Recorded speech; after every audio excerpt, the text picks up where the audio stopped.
Measure of position.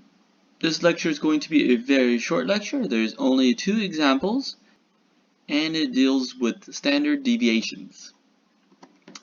Let's define a z-score.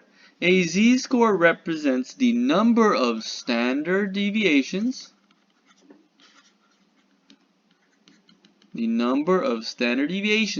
that a data value is above or below its mean. A z-score has a mean equal to 0 and a standard deviation equal to 1. Recall the z-score has a mean of 0 and a standard deviation of 1. So we can look at our normal distribution and put the mean of 0 in the center of our distribution. If you have a z-score of 0, that means you did average.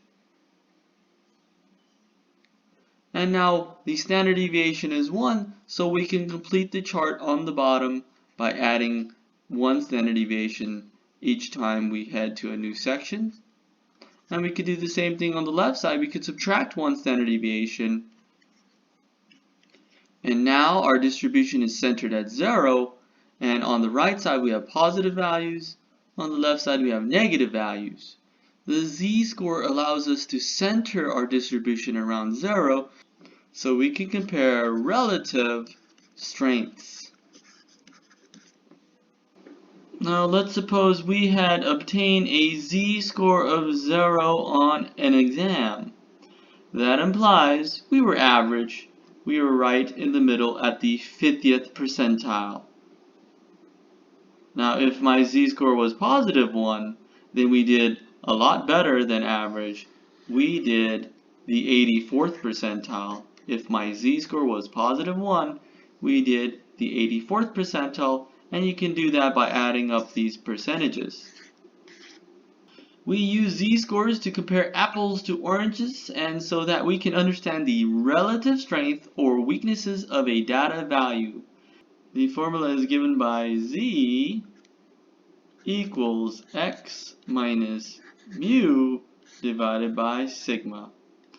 Recall, x is our data value, mu is our population mean, and sigma is our standard deviation. Determine whether the New York Yankees or the Philadelphia Phillies had a relatively better run-producing season.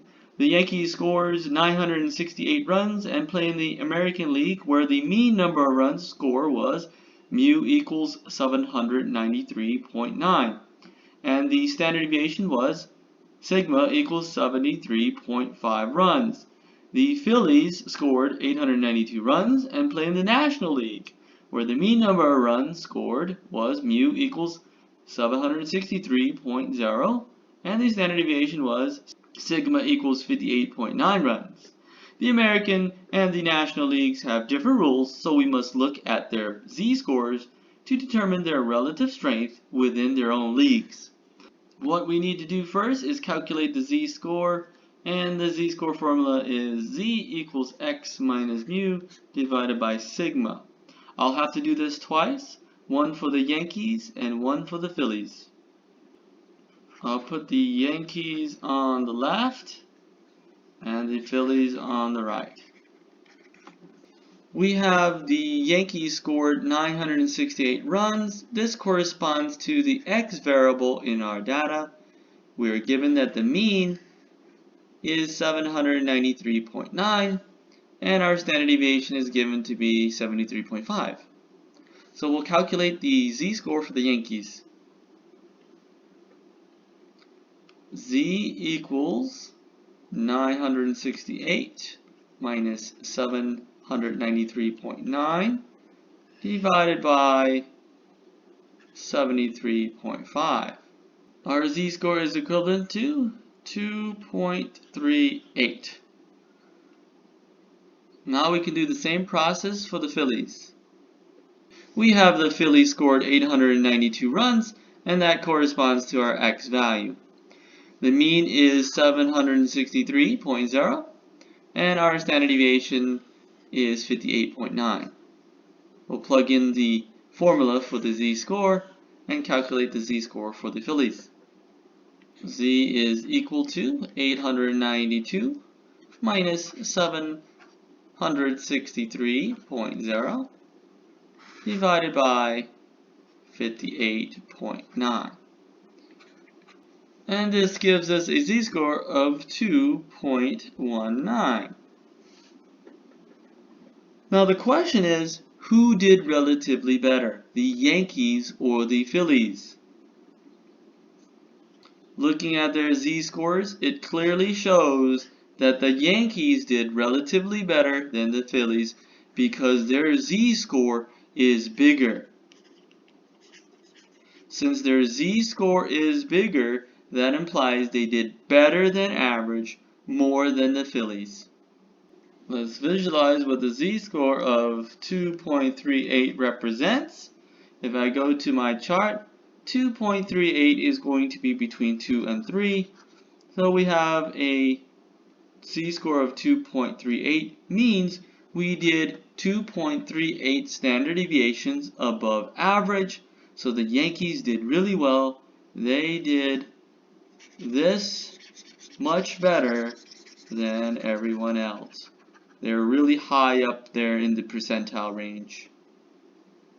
In the last example, please pause the video and try it on your own.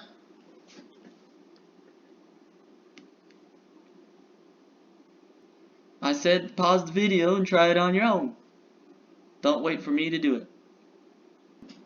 Bob and Mary run a marathon. If Bob finished the marathon in 213 minutes, where the mean finishing time among all men was 243 minutes with a standard deviation of 57 minutes, and Mary finished the marathon in 241 minutes, where the mean finishing time among all women was 273 minutes with a standard deviation of 52 minutes, who did better in the race? So we'll do two categories. We'll have Bob on the left side and we'll have Mary on the right. And we'll calculate the z-score for both separately.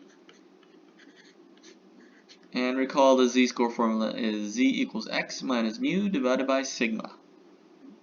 Bob finished the marathon in 213 minutes, so this corresponds to x. We have the mean for all men is 243 minutes. That corresponds to mu. And our standard deviation of 57 minutes corresponds to sigma. So the z-score for Bob can be calculated by taking 213 minus 243, divide that by 57.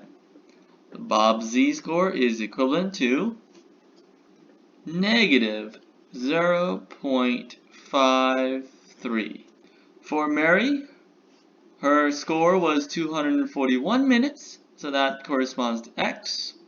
The mean for the woman was 273 minutes, and that corresponds to mu. We have a standard deviation of 52 minutes, and that's our sigma. The z-score for Mary is equal to 241 minus 273 divided by 52.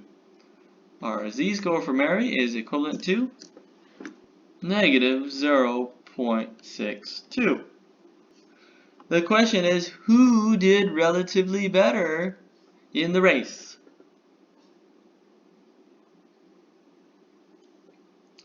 And the correct answer is Mary did better. Mary did better than Bob. Now some of you might wonder, why did Mary do better if her z-score was less than that of Bob? Her z-score was negative 0.62 while Bob was negative 0.53. Well, in this case, we're talking about time. Since her z-score was smaller, she had a lower finishing time relative to her peers than did Bob.